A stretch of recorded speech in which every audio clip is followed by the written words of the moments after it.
On Happy Feet, my role was, I think the actual title was character supervisor, and that is essentially somebody who's responsible for designing, implementing what we refer to as the character pipeline.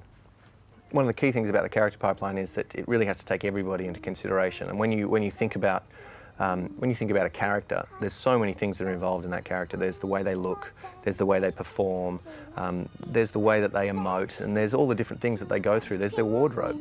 Who has laid too many? But one of the key things that we decided very early on in the piece was that motion capture had to be a big part of the performance. That was particularly because George could interact with the motion capture artists in a real-time environment. So they could do performance and dance steps, and George could see how the character was looking because we had a connection between Mumble, the character, and obviously the dancer.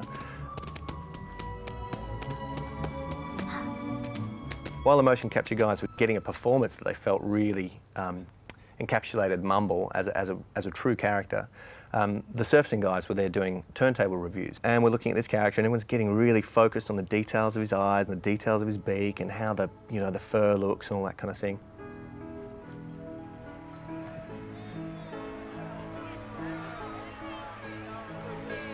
It wasn't until we actually got the opportunity to bring all of these things together, and we got the motion capture back and we connected up to the character. And I remember the first day that I actually saw this rendered result pop out onto the screen, and I was absolutely blown away. I was so excited, and I was lucky enough, I poked my head out of the review room, and George was walking past at the time, and I grabbed him by the arm and said, "George, you've got to come and have a look at this."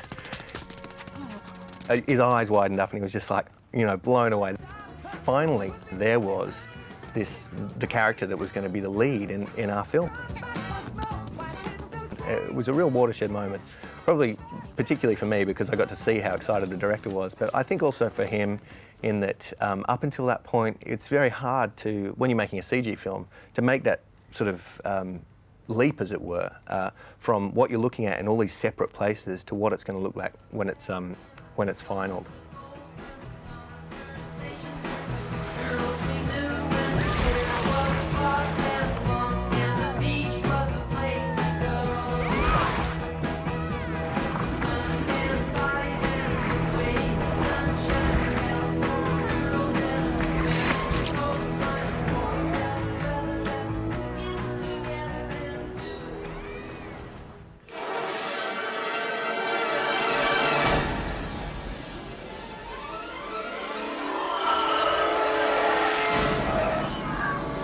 Twins on Matrix 2 we approached as a particle system. The problem here was really one of scale. We had to be able to render really large numbers of particles because some of our early tests showed that the quality of the smoky stuff that they turned into when they phased needed to be really smooth and kind of ropey in a way, but not chunky and not just made of dots moving around. Basically, it had to be really, really fine-grained. We provided a kind of an interactive tool which the artists could use, and so the end result was to have basically wires running in the skeleton of the character, and those wires were pretty much like a stick figure, like a pipe cleaner kind of arrangement that the artist could literally just grab and move around, and each one would become the core of a vortex of smoky stuff. Each individual particle on its own is almost invisible, but when you get dense amounts of them all at once, they become visible, just like smoke does in reality.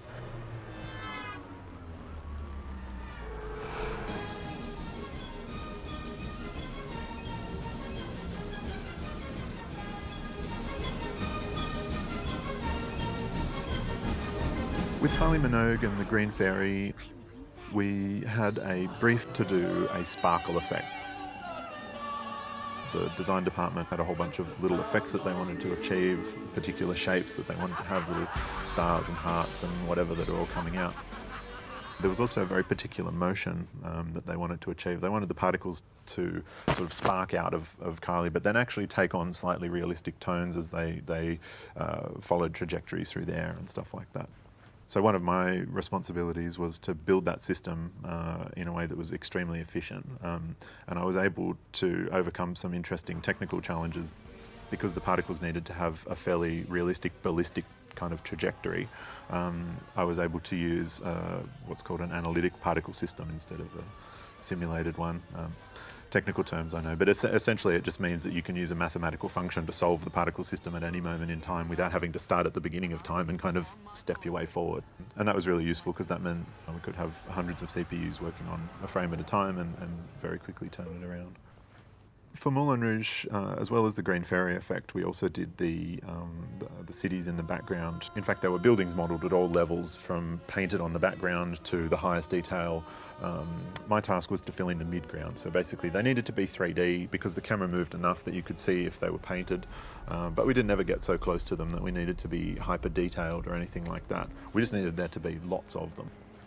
We built a system where the users could pretty much draw maps. They actually just drew city blocks, and they could lay out streets, and they could, put corners and plazas and stuff like that. That introduced a certain level of kind of the variation across the city. And then after that, we had a piece of software that I wrote that basically generated buildings along those city blocks. And we noticed when we were varying the parameters that we were able to achieve different looks, like we could make an affluent area or a rundown area, sort of rich and poor areas. The rich areas all tended to have buildings that were very similar. So they'd have about the same height and about the same colour and same kind of details for along, so you'd have sometimes a whole street. Whereas in a poor area, every second building is different, and there's washing hanging from the roof of this one and a chimney pot with a flower in it on that one or whatever. And so by tweaking our randomization parameters, we could actually create all sorts of different variations. A lot of that detail is probably lost on your average viewer because it's kind of all in the background, and in a lot of cases it's moving quite quickly, but that attention to detail needs to be there in order to add that sense of authenticity.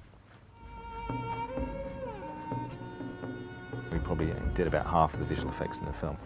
The palace extensions at the beginning, the forest fight sequence, the brush sequence, the death sequence at the end, and the lake sequence.